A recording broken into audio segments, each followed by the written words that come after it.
छत्तीसगढ़ विधानसभा चुनाव से ठीक पहले मुख्यमंत्री भूपेश बघेल बुरी तरह घिर गए हैं। इन्फोर्समेंट डायरेक्टरेट ने दावा किया है कि बघेल को महादेव ऐप के मालिकों से 508 करोड़ रुपए मिले हैं। ईडी ने दावा किया कि एजेंसी ने पैसों का लेन देन करने वाले असीम दास नाम के व्यक्ति को गिरफ्तार किया है, जिसने दावा किया है कि महादेव सट्टेबाजी ऐप के प्रमोटर्स भूपेश बघेल को 508 करोड़ रुपए का भुगतान कर चुके हैं। ये धनराशि कई चरणों में दी गई है। ईडी महादेव ऑनलाइन सट्टेबाजी ऐप के प्रमोटर्स के खिलाफ पीएमएलए कानून के तहत जांच कर रही है। छत्तीसगढ़ में चुनाव से ठीक पहले ईडी के खुलासे से बीजेपी और कांग्रेस के बीच वाक युद्ध शुरू हो गया है। केंद्रीय मंत्री स्मृति ईरानी ने कहा कि भूपेश बघेल सत्ता में रहकर सट्टेबाजी का बड़ा खेल खेल रहे हैं।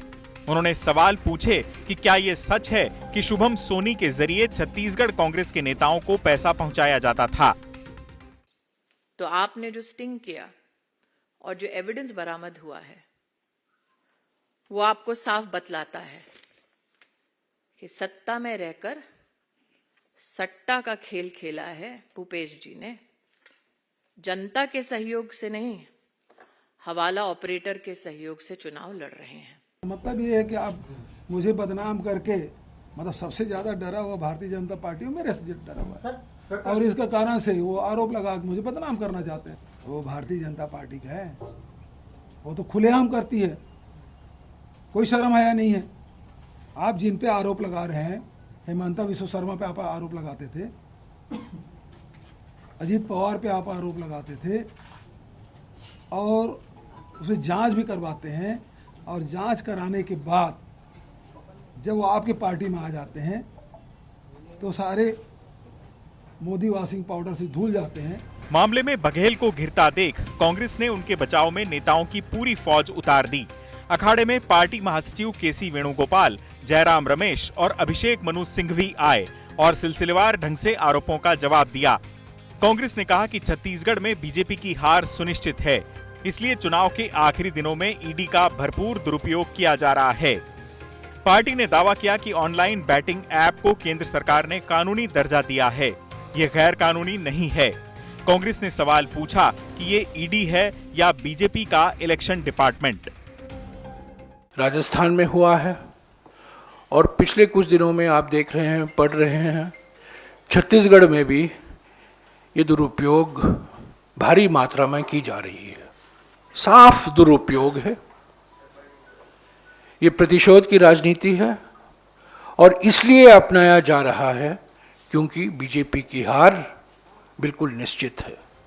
ईडी ने दावा किया कि उसे खुफिया जानकारी मिली थी कि छत्तीसगढ़ विधानसभा चुनाव के मद्देनजर महादेव ऐप के प्रमोटरों द्वारा बड़ी मात्रा में नकदी ले जाई जा रही है। ईडी ने होटल ट्राइटन और एक दूसरी जगह तलाशी ली। ईडी ने दावा किया कि ऐप के प्रवर्तकों ने सत्तारूढ़ कांग्रेस के चुनावी खर्चों के लिए नकदी पहुंचाने को लेकर असीम दास को यूएई भेजा था। असीम दास ने स्वीकार किया कि महादेव ऐप के प्रमोटर्स ने ये धनराशि चुनावी खर्चों में बघेल तक पहुंचाने की व्यवस्था की थी। फॉरेंसिक जांच और ईमेल की पड़ताल से पता चला है कि महादेव ऐप के प्रमोटर भूपेश बघेल को नियमित तौर पर भुगतान करते आ रहे थे और अब तक 508 करोड़ रुपए का भुगतान किया जा चुका है। जांच के दौरान असीम दास के फोन से खुलासा हुआ है कि वह महादेव ऐप के मामले में मोस्ट वांटेड शुभम सोनी के संपर्क में था। असीम दास के फोन से दोनों के बीच वॉइस नोट के जरिए बातचीत के सबूत मिले हैं, जिसमें भूपेश बघेल को पैसा देने की बात है। पूरे मामले में गिरफ्तार लोगों का कोई सीधा या पुख्ता लिंक मुख्यमंत्री बघेल या उनके करीबियों से स्थापित होता है तो बघेल जोखिम में फंस सकते हैं।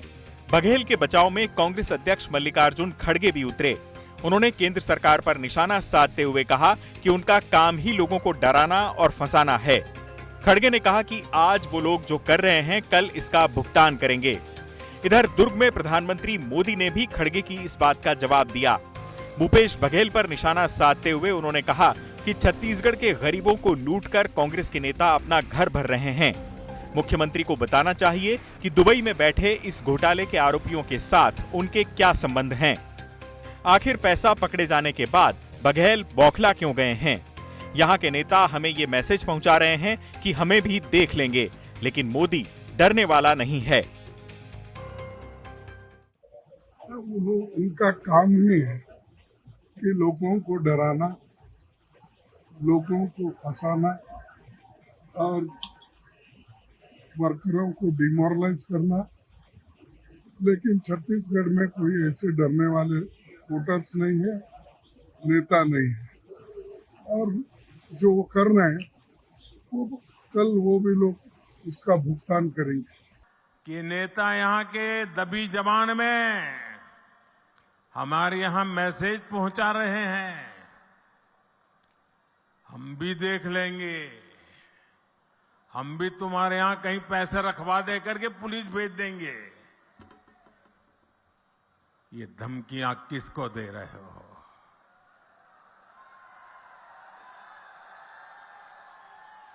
ये किसको डरा रहे हो?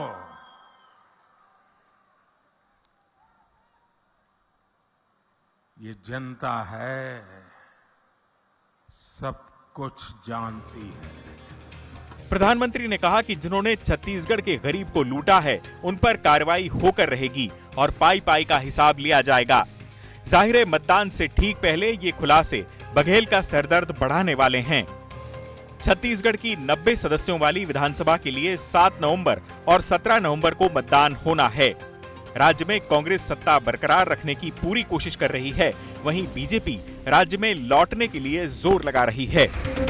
चुनाव आज तक।